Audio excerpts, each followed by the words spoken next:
Oke, selamat pagi. Selamat berjumpa kembali dengan saya, para peserta pembelajar Civic Education atau pendidikan kewarganegaraan. Pertama, dalam perjumpaan awal ini, di pagi hari ini, marilah kita saling mendoakan dan memberi pengharapan yang baik dan saling menyemangati. Semoga pembelajaran pagi hari ini berjalan dengan lancar dan barokah. Amin. Nah, teman-teman peserta pembelajar, sebagaimana yang sudah saya sampaikan di laman media online kelas Anda, bahwa agenda pagi hari ini kita akan bahas tentang urgensi kehadiran negara dan tantangan pendidikan kewarganegaraan. Untuk membahas itu, saya menyampaikan atau mendeskripsikan sebuah prolog.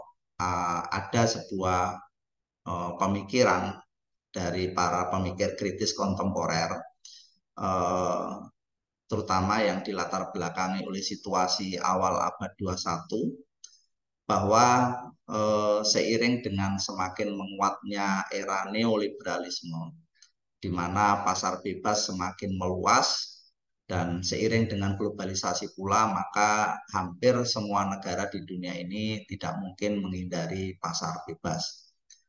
Berbagai kesepakatan, MOU, nota kesepahaman, dan lain-lain, dokumen-dokumen itu diratifikasi oleh berbagai negara, yang artinya hampir seluruh negara di dunia ini menyetujui dan memberlakukan pasar bebas atau disebut dengan era neoliberalisme.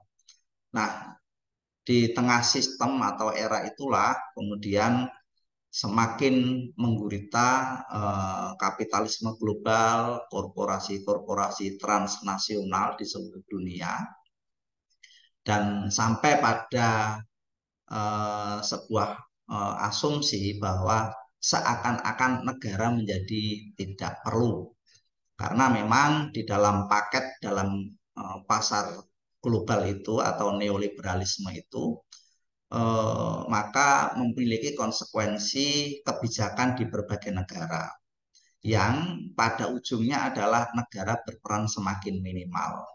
Maka dengan pasar bebas itu atau neoliberalisme itu, maka banyak negara yang akhirnya melakukan privatisasi terhadap perusahaan-perusahaan milik negara, kemudian sektor-sektor swasta semakin menguat. Kemudian untuk memperlancar dan membebaskan itu, pemerintah melakukan deregulasi, artinya pasar tidak lagi diatur atau diintervensi, kemudian juga melakukan debirokratisasi, artinya aparatur birokrat negara berperan sangat minimal, bahkan tidak hadir di dalam mekanisme pasar itu. Nah, itu asumsi awal yang muncul ketika neoliberalisme semakin menguat. Ini memang bagian dari episode lanjut ketika dunia masuk di era establishment atau kemapanan, kesestabilan, terutama pasca Perang Dunia Kedua. Katakanlah kalau di Amerika dan Eropa tahun 60-an, 70-an itu sudah dimulai era-era establishment atau era-era kemapanan itu. Sampai pada negara kita pun juga tidak terlepas dari itu. Kita pernah menikmati era-era pembangunanisme atau developmentalism. Nah, namun dalam perkembangan selanjutnya, teman-teman, asumsi bahwa negara tidak perlu hadir atau katakanlah kalau hadir itu hanya minimal saja, negara hanya berperan pada hal-hal prinsip, ternyata itu tidak selamanya benar. Hal ini karena didasarkan pada peristiwa-peristiwa di dunia yang akhirnya mempertanyakan kembali tesis tersebut, ya. Di antaranya adalah semakin meluasnya beberapa penyakit yang mengancam peradaban manusia. Diambil contoh seperti meluasnya HIV/AIDS, dan itu tentu akan membawa ancaman terhadap peradaban dan kelangsungan hidup manusia. Di beberapa negara HIV/AIDS tak terkendali dan dibutuhkan sebuah otoritas yang mampu mengendalikan itu. Demikian halnya yang terbaru, saya kira persoalan pandemi global dan beberapa penyakit yang akhir-akhir ini seperti virus dan lain sebagainya yang mengancam kesehatan manusia, yang berarti juga mengancam kelangsungan hidup manusia. Disitulah kemudian dipertanyakan kembali, kalau tidak ada otoritas yang mengatur semua itu, maka akan mengancam peradaban manusia itu sendiri. Nah, itu contoh pertama. Contoh kedua adalah ketika negara minimal atau setidaknya mengurangi perannya dalam kehidupan publik, terutama di pasar bebas ya, itu ternyata peran itu diambil alih oleh korporasi global. Memang konsep dasar atau konsep awal pasar bebas itu dulunya seakan-akan memberi harapan akan terjadi persaingan sempurna ya. Semua subjek di pasar itu diberi kesempatan yang sama, sehingga dengan demikian diharapkan akan mendorong pertumbuhan, kesejahteraan, dan pemerataan ekonomi. Ya. Tapi faktanya justru pasar selalu dimenangkan oleh pemodal-pemodal besar. Sementara pelaku-pelaku usaha UMKM, mikro kecil itu ternyata tetap tersingkir, sehingga terjadi hierarki yang menghisap, yang ada ordinat dan subordinat di pasar bebas itu sendiri. Walhasil, maka pasar bebas yang digadang-gadang mampu meningkatkan pertumbuhan itu ternyata justru melahirkan kesenjangan ya, karena pada akhirnya pasar akan dikuasai oleh pemodal-pemodal besar atau kapitalisme global itu sendiri. Nah, inilah contoh kedua bahwa kalau pasar dibiarkan bebas, ternyata juga tidak bisa mewujudkan janji-janji sucinya yang seakan-akan nanti memberi peluang yang sama kepada semua pelaku usaha. Nah, itu kedua, sehingga muncul kesenjangan antara yang kaya semakin kaya dan miskin menjadi semakin miskin. Kemudian juga ada contoh betapa pentingnya negara itu adalah mulai merebaknya konflik-konflik horizontal di masyarakat yang disublimasi oleh faktor-faktor ikatan-ikatan primordial ya, seperti fanatisme kesukuan, rasisme, fanatisme agama, dan itu mengakibatkan konflik-konflik horizontal, bahkan menumbuhkan paramiliter atau konflik-konflik sipil di berbagai negara, terutama di negara-negara lemah dan miskin.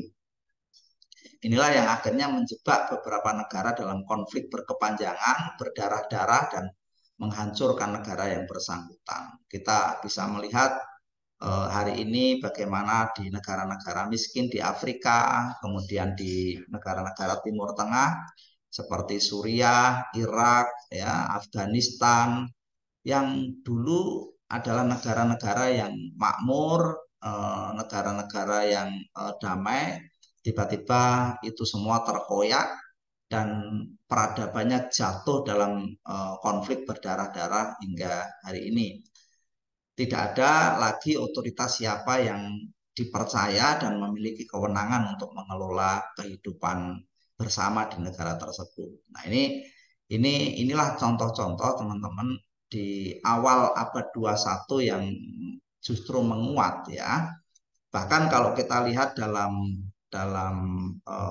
era terkini ya, seperti konflik Rusia Ukraina, dan kemudian bagaimana penguatan kekuatan Tiongkok atau Cina di Laut Selatan, dan di medan persaingan perdagangan di dunia, itu menyebabkan negara-negara mulai menarik kembali agreement yang sudah ditandatangani tentang pasar bebas, sehingga ada kecenderungan negara-negara sekarang ini justru melakukan proteksi dan intervensi terhadap pasarnya. Saya ambil contoh di negara kita ya. Dulu kita sudah meratifikasi agreement, kesepakatan tentang pasar bebas. Tetapi bersamaan dengan waktu ternyata pasar bebas itu identik dengan kepentingan-kepentingan negara-negara maju, korporasi-korporasi kapitalisme global yang ternyata itu semu memberi kebebasan itu. Justru Indonesia stagnan berada subordinasi dari negara-negara maju itu. Seperti misal kita dikekang dan tidak diperbolehkan untuk melakukan kebijakan hilirisasi contohnya. Ini kasus terbaru ya, di mana ketika Indonesia mengeluarkan kebijakan tentang hilirisasi, yang artinya kita melakukan proses pengolahan bahan-bahan mentah yang di Indonesia itu depositnya cukup melimpah ya, sumber daya alam kita sangat kaya dan energi. Kemudian kita olah sendiri supaya menjadi barang jadi atau setidaknya setengah jadi supaya memberi semacam nilai tambah gitu. Nah, kita diadukan ke arbitrase internasional. Ya. Uni Eropa menuntut Indonesia mengadukan ke Mahkamah Internasional dan kita divonis kalah. Gitu. Kasus terbaru adalah kasus hilirisasi bahan nikel ya, kemudian tambang-tambang yang lain, bauksit, ya, timah dan lain-lain. Nah, kita digugat oleh Uni Eropa karena kita tidak diperbolehkan untuk mengolah sendiri bahan-bahan mentah itu. Demikian halnya pada kasus sawit, ya, kemudian minyak bumi dan lain sebagainya, gas, ya. Ini semua membuktikan bahwa ternyata pasar bebas juga syarat dengan kepentingan-kepentingan korporasi global. Nah, ini semua teman-teman menyulut kesadaran kita semua bahwa ternyata kita perlu memperkuat negara. Indonesia sebagai negara merdeka mestinya memiliki kewenangan dan kedaulatan untuk mengelola ekonominya sendiri, kebijakan geopolitik, geostrateginya. Tetapi ternyata neoliberalisme justru kontradiktif dengan mimpi-mimpi yang dijanjikan sejak semula yang memberi kebebasan. Nah, inilah teman-teman beberapa fakta yang menunjukkan bahwa kita perlu mempertanyakan ulang kehadiran negara dalam kehidupan kita bersama. Dan ini juga terjadi di negara-negara lain ya, bahkan Amerika sendiri gitu ya, mengingkari janji-janji itu. Amerika Serikat yang menjadi polisi dunia pasca runtuhnya Uni Soviet ya, yang menandakan berakhirnya lawan dari liberalisme yaitu komunisme dan sosialisme. Ketika Amerika menjadi superpower satu-satunya di dunia, ternyata dia juga inkonsisten. Amerika sendiri banyak melakukan dubbing, banyak melakukan proteksi terhadap kepentingan-kepentingan ekonominya. Bahkan di pasar uang, Amerika Serikat juga cenderung memaksakan dolar sebagai alat transaksi pasar global. Jika ada negara yang tidak menggunakan dolar, maka akan segera kena sanksi, bahkan berujung pada intervensi militer ya. Kita bisa melihat pada kasus Libya, contohnya Irak ya, dan negara-negara lain yang tidak menggunakan dolar maka akan mendapatkan tekanan bahkan intervensi militer. Nah, ini kan tidak fair sebetulnya ya. Jadi di era neoliberalisme itu sendiri sponsor utamanya juga inkonsisten. Demikian juga negara-negara lain ya, seperti beberapa negara Eropa Barat juga tidak adil ketika kepentingan ekonominya terganggu, di mana itu karena ketidakadilan kita mau mengelola apa namanya bahan-bahan mentah kita tidak diperbolehkan. Hari ini mungkin kita bisa menyaksikan juga Cina, ya, ini menjadi raksasa baru dalam perang dagang. Itu juga sama.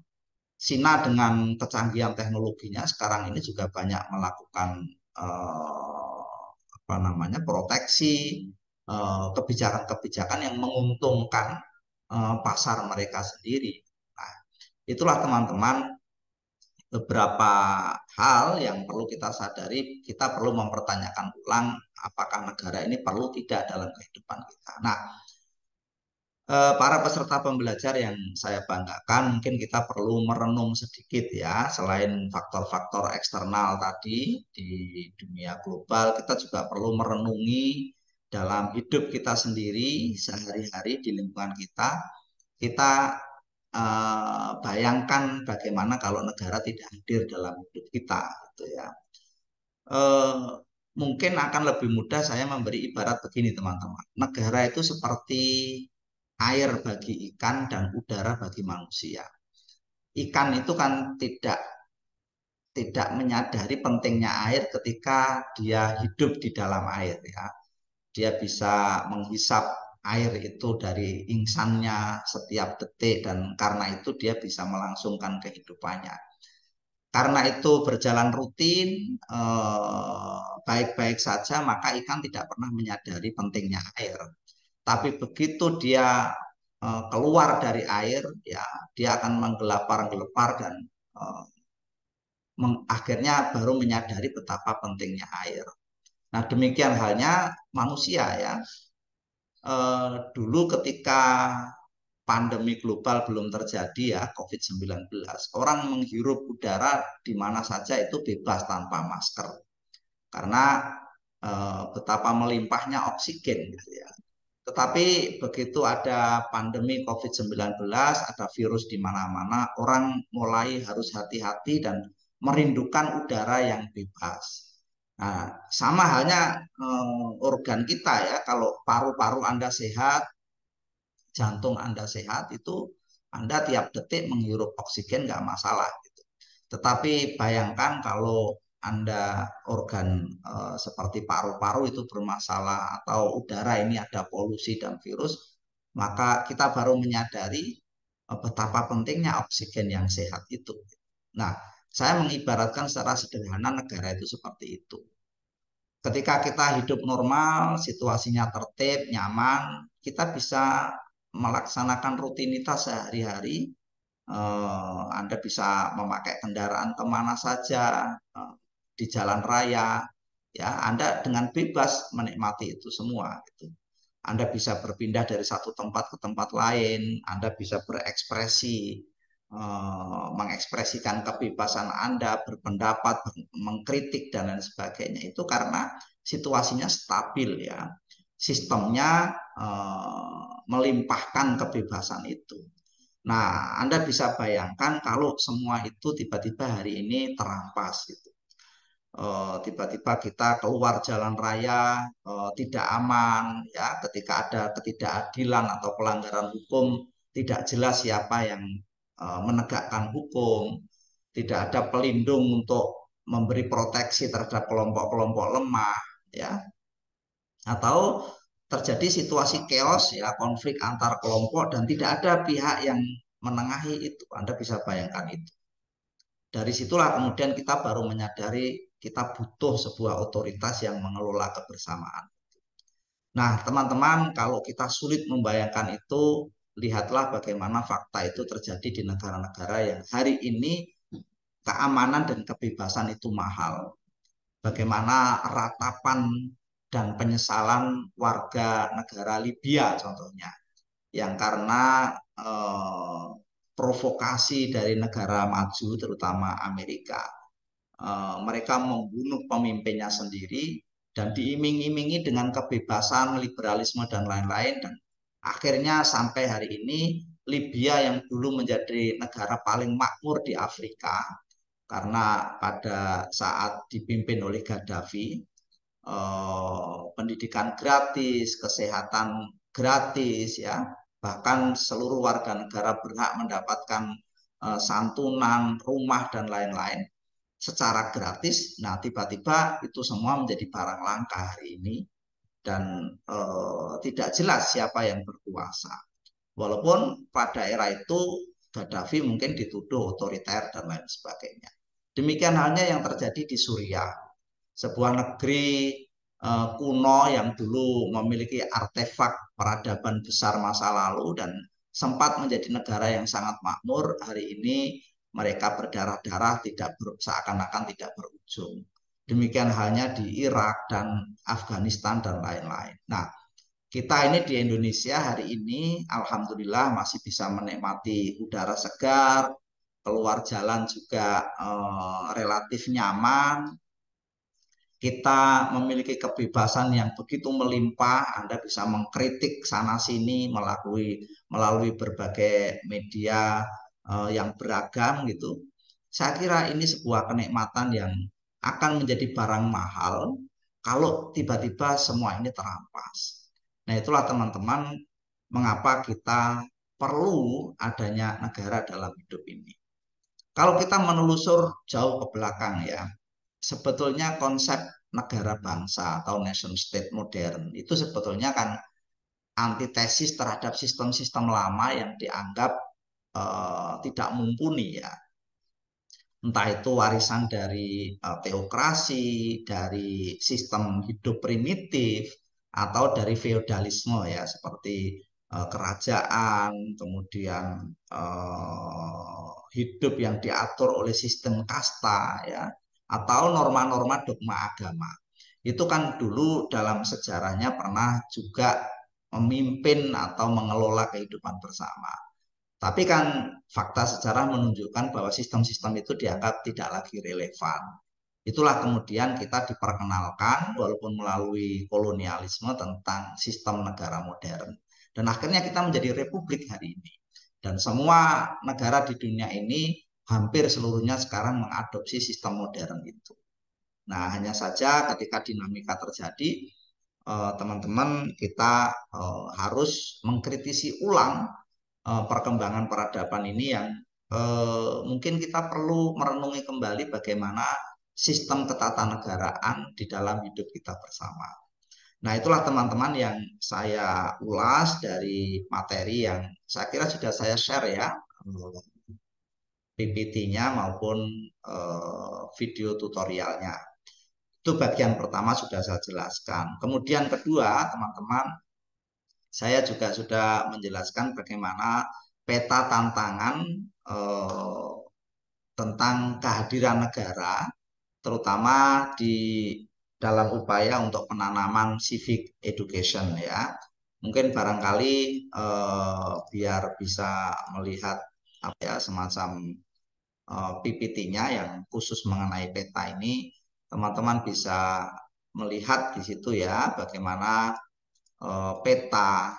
Ini semua sudah saya jelaskan tadi ya. Saya mohon untuk dikembangkan dan diperdalam lebih jauh. Nah, teman-teman yang bagian kedua di situ saya menjelaskan tentang peta apa namanya tantangan ya dalam penanaman kewargaan itu. Eh, Secara garis besar ada dua peta tantangan kita, baik yang datang dari luar disebut dengan tantangan eksternal dan dari dalam disebut dengan internal.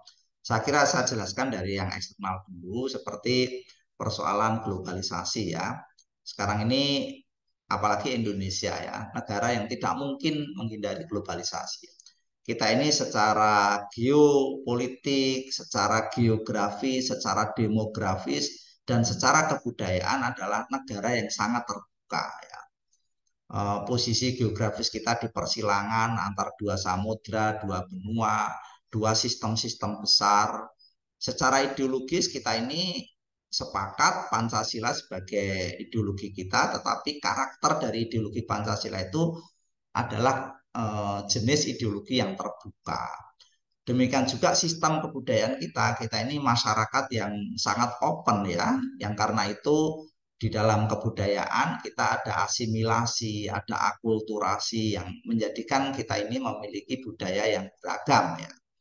Nah, semua itu menegaskan bahwa globalisasi adalah sesuatu yang bersifat niscaya dalam hidup kita.